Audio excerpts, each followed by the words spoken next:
Hi friends, ఈరోజు wait లాస్కి పర్ఫెక్ట్గా యూజ్ అయ్యే ఒక healthy tasty breakfast dinner recipe తీసుకొచ్చేసాను. ఆయిల్ చాలా తక్కువగా ఉంటుంది, ప్రోటీన్, ఐరన్, కాల్షియం, ఫైబర్ ఎక్కువగా ఉంటుంది. పోషకాలతో కూడిన ఈ రెసిపీని టమ్మీ ఫుల్గా తినొచ్చు.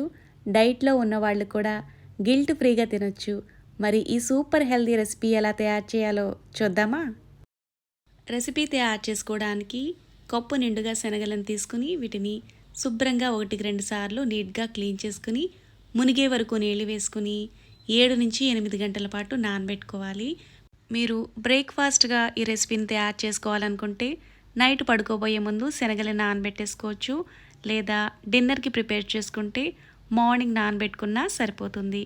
నేనైతే మార్నింగ్ బ్రేక్ఫాస్ట్గా అయితే ప్రిపేర్ చేసుకుంటున్నాను. నైట్ ఇలా శనగల్ని నానబెట్టేసుకున్నాను. ఇలా నానబెట్టుకున్న శనగల్ని 1-2 సార్లు క్లీన్ చేసుకుని మిక్సీ జార్లోకి వేసుకుని 1/2 టేబుల్ స్పూన్ జీలకర్ర, చిన్నగా కట్ చేసుకున్న అల్లం ముక్కలను 1-2 టేబుల్ స్పూన్ల వరకు వేసుకోవాలి. ఇందులో మీ కారానికి తగ్గట్టుగా పచ్చిమిర్చిని ఎక్కువ లేదా తక్కువగా వేసుకోవచ్చు. ఇలా 1 టేబుల్ స్పూన్ వరకు అయితే చాట్ మసాలా వేస్తున్నాను. దీంతో ఫ్లేవర్ చాలా బాగుంటుంది. మీరు చాట్ మసాలా వద్దు అనుకుంటే ఈ చాట్ మసాలా లేకుండా కూడా తయారు చేసుకోవచ్చు.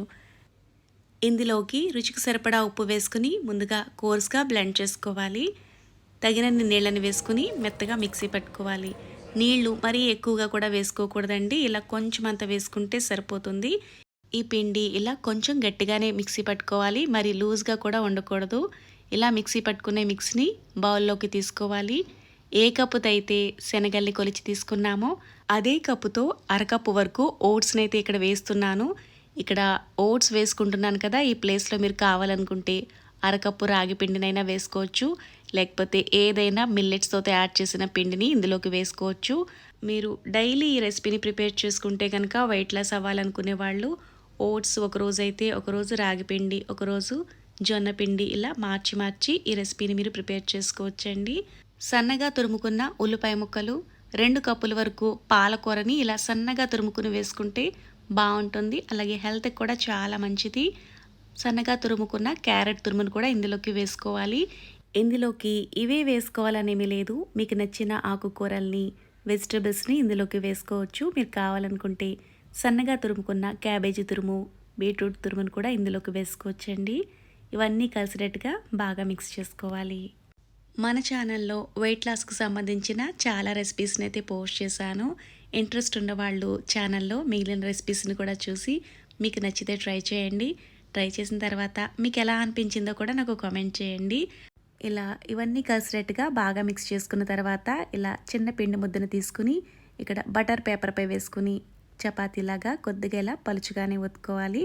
అలా అని మరీ పలుచుగా కూడా ఒత్తుకోకూడదండి. ఇలా చేసుకునేటప్పుడు మీకు పిండి విరిగినట్టు అయిపోతే కనుక ఎక్స్ట్రా ఓట్స్నైనా, లేకపోతే మీరు ఏ ఫ్లోర్ వేసుకుంటే ఆ ఫ్లోర్ని కొంచెం యాడ్ చేసుకోవచ్చు. నేను వేసుకున్న దాన్ని బట్టి నాకు ఇలా చక్కగా కరెక్ట్గా చపాతీలాగా వచ్చేసింది. ఇప్పుడు పాన్ హీట్ అయిన తర్వాత కొద్దిగా నెయ్యి అయితే వేసుకుంటున్నాను. మీరు కావాలనుకుంటే నూనె లేదా బటర్తో కూడా వీటిని కాల్చుకోవచ్చు. ఒకవైపు కాలిన తర్వాత పైనుంచి కూడా కొద్దిగా నెయ్యి అప్లై చేసుకుని రెండో వైపు కూడా తిరగవేసుకుని 2 వైపులా దోరగా కాలిన తర్వాత తీసుకోవడమే. ఇలాగే మొత్తం అన్నిటిని కాల్చుకుని తీసుకోవాలి. ఇలా తయారు చేసుకున్న ఈ రెసిపీ చాలా చాలా రుచిగా ఉంటుందండి. బరువు తగ్గాలి అనుకునే వాళ్ళు, హెల్తీగా ఏదైనా తినాలి అనుకుంటే ఈ రెసిపీని ట్రై చేయండి. ట్రై చేసిన తర్వాత మీకు ఎలా అనిపించిందో కూడా నాకు కామెంట్ చేయండి. ఇందులోకి ఎలాంటి కర్రీ అక్కర్లేదు. సింపుల్గా ఒట్టిగా అలాగే తినేసేయచ్చు, లేదా ఇలా టమాటో కెచప్తో తిన్నా చాలా చాలా బాగుంటుంది. Thanks for watching.